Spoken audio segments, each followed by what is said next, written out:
બનાસ ડેરીની ચૂંટણીમાં રોચક જંગ જોવા મળી રહ્યો છે। 16 પૈકી બાકી રહેલી 10 બેઠકો ઉપર આ જંગ જામ્યો છે અને 10 બેઠકો માટે કુલ 38 ઉમેદવારો ચૂંટણીના મેદાનમાં છે। આજે ઉમેદવારોના ફોર્મ ચકાસણીની છેલ્લી તારીખ છે અને આવતીકાલે માન્ય ઉમેદવાર પત્રોની યાદી પણ જાહેર થશે। 29 તારીખે ફોર્મ પરત ખેંચવાની અંતિમ તારીખ છે। 30 તારીખે હરીફ ઉમેદવારોની યાદી અને ચિહ્નની ફાળવણી કરાશે। 10 ઓક્ટોબરે મતદાન અને 11 ઓક્ટોબરે ચૂંટણી પરિણામ છે।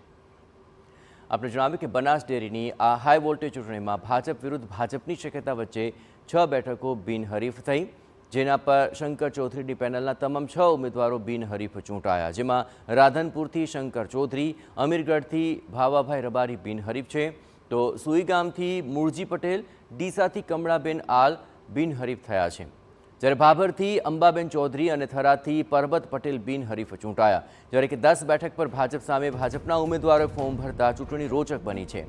વાવમાં માનીબેન ચૌધરી અને તેમના પતિ રાયમલભાઈ ચૌધરીએ સામસામે ફોર્મ ભર્યા છે। અને આ તમામ ચૂંટણી પરિસ્થિતિ પર વધુ વિગતે વાત કરવા જોડાઈ રહ્યા છે બનાસકાંઠાથી અતુલ ત્રિવેદી। અતુલ, ચૂંટણીનો જંગ બરાબર રોચક બની રહ્યો છે, શું પરિસ્થિતિ હાલ આપ જોઈ રહ્યા છો અને કઈ કઈ બેઠકો ઉપર શું પરિસ્થિતિનું આકલન સામે આવી રહ્યું છે? બનાસ ડેરીની જે ચૂંટણી છે એમાં કાલે જે ઉમેદવારો પત્રો છે ભરવાની અંતિમ તારીખ હતી, જેમાં ઉમેદવારી પત્રો ભરાયા છે। અત્યારે જે બનાસ ડેરીની ચૂંટણીમાં 10 બેઠકો છે, એમાંથી 38 જેટલા ઉમેદવારો મેદાનમાં છે।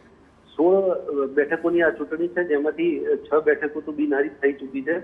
એટલે કે બનાસ ડેરીના જે ચેરમેન છે શંકરભાઈ ચૌધરી અને વાઇસ ચેરમેન ભાવાભાઈ રબારી, તેઓ બિનહરીફ થઈ ગયા છે। આમ કુલ 6 બેઠકો તો બિનહરીફ થઈ છે, પરંતુ જે પ્રકારે પૂર્વ સાંસદ છે હરિભાઈ ચૌધરી, તેઓ પાલનપુર બેઠક પર છે, તો સહકારી આગેવાન છે અણદાભાઈ પટેલ, તેઓ કાંકરેજ બેઠક પર છે, વડગામ બેઠક છે, દાતા બેઠક છે।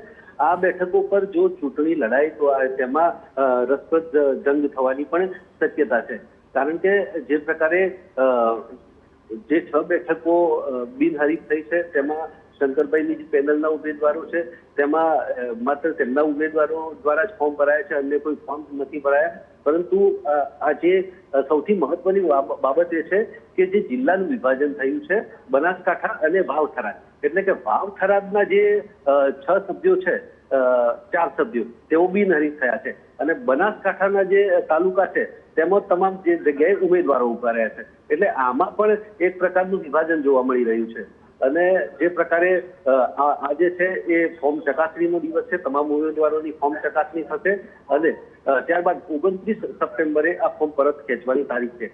આની વચ્ચે સવારે જે પૂર્વ કેન્દ્રીય મંત્રી હરિભાઈ ચૌધરી સાથે ટેલિફોનિક વાતચીત થઈ હતી, એમાં પણ એમને જણાવ્યું હતું કે પાર્ટી ચોક્કસ મને મેન્ડેટ આપવાની છે, અને જે પ્રકારે અન્ય જે ઉમેદવારો છે તેમને પણ પક્ષના આદેશથી ફોર્મ ભરે છે।